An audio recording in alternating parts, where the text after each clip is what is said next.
Let's talk to the Harold the H. Peacock. Harold? Yes, good morning, Danny. Damien's not here. Yeah, Damo. Not quite as good, is it? Damo was out running and he's pulled his hamstring. And not only that, he's a bit clogged up when he ate his 200 cheese toastie.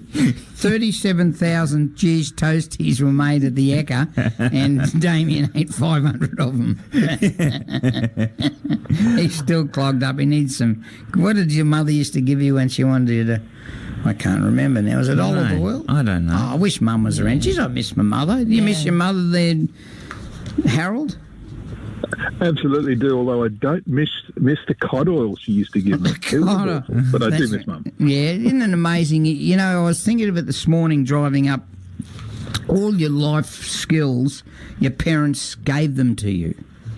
Like, you just decide, I didn't like that part of Dad getting on Dad, not my dad, but getting drunk and that, and you decide. But all the things I do things sometimes, and Dad goes, your mother taught you that, and I go, yeah, she did too. Like, amazing. And you take it for granted the life skills university is your parents, but particularly your mother. And I miss her like crazy. But anyhow. All right, now, Harold, let's talk about the billionaire that you found in Ipswich that's going to be now an advocate for West Bremer Radio. Yeah, look, history always amazes me, Danny, because of the seemingly endless connections that the world has to Ipswich. Yeah. Now, in 1896, Lieutenant Uvedale Parry-Okeden departed Brisbane in charge of a relief party of 19 men to join the garrison at Greenhill Fort on Thursday Island in the Torres Strait. Now, Parry-Okeden's military service began in 1892 when he joined the Queensland Mounted Infantry and then the Permanent Artillery.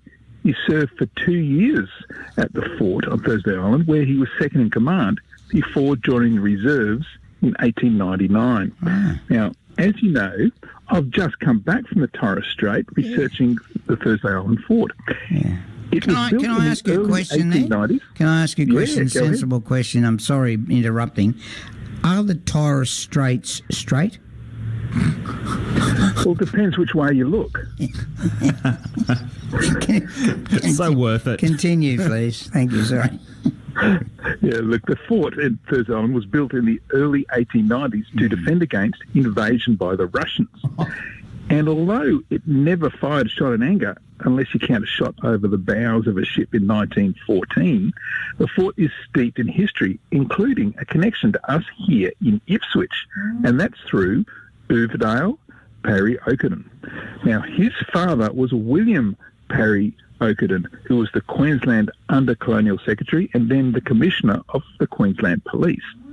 Now, one of Uvedale Parry-Okeden's nephews would later be awarded a Distinguished Service Order and be mentioned in dispatches during the Second World War. Another nephew would be killed when his Liberator bomber ditched into the sea off the Kimberleys in Western Australia. His body was never recovered because it was eaten by crocodiles. Now, regards Uvedale Parry-Okeden, in the 1880s, he travelled across North America before joining the Queensland Defence Force.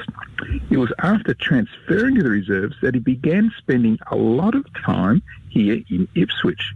For years, he lived on and off at the old North Australian Hotel in Nicholas Street, which is where the Ipswich City Council buildings are now.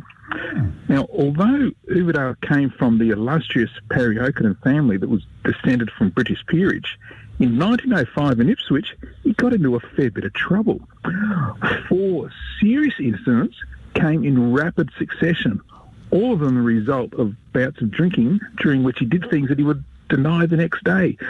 Danny, just like you mentioned, sometimes you learn things off different people's fathers, that kind of stuff. This is something that perhaps you wouldn't want to learn, because the first incident was an alleged assault of a man at the Hotel Daniel in Brisbane. Secondly, there were disturbing reports involving Aboriginals at Mount Morris, north of Charleville. Then there was a brutal assault of a young lad who worked as a groom and boot cleaner at Ipswich's North Australian Hotel, where he lived.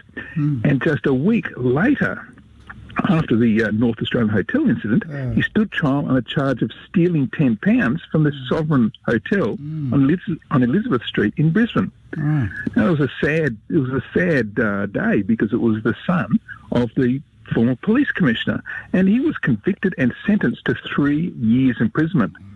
But perhaps because of his family connection, unusually the whole sentence was suspended, which meant it was changed to 3 years probation, after Parry-Okeden promised never to drink again. Right. Anyway, his promise may have lasted, at least for a while, because after again enlisting in the army in 1914 for the First World War, he served with this distinction at Gallipoli. He was officer in charge of ammunition from July through to the evacuation in December. He was the officer in charge of bomb making during the last days of the evacuation. Had no hands. He was even mentioned in dispatches and awarded the Military Cross for gallantry. But it was in Egypt after that in 1916 with the rank of captain that Parry-Okeden faced a general court-martial and was convicted of drunkenness. So the problem never left. Yeah, look, the result was that Parry-Okeden wasn't wanted by the army anymore. And so he was sent back to Australia and discharged. Now, then you're probably thinking the name Parry-Okeden is familiar. That's because you would have read in the Forbes magazine in 2016 that they named Blair Parry-Okeden as the richest person in Australia. Her fortune was estimated to be $10 billion. That's billion dollars. That's billion. Yeah, and she was married to the grandnephew of Uvedale Parry-Okeden. And so, Daddy, I only found out about Ipswich's Uvedale Parry-Okeden and the family billions thanks to visiting, of all places, the fort on Thursday Island. So history and Ipswich just continues to amaze. And is there any relatives left living in Ipswich for that billionaire? Well, none that I've found, but let's put the word out. If we can get a donation or even just free muffins on Saturday morning, it would make a difference. You're right again. And, mate, now you've got historyouthere.com and you can find some really good stories. Look, we used to do the arc. We need some more entries of the running down the hill in your bikini going, arc. Not you in your bikini. Arc. And, join in the stupidity of this program. But it's highly intellectual, informative, annoying, but never boring. Now, how are you going, Harold?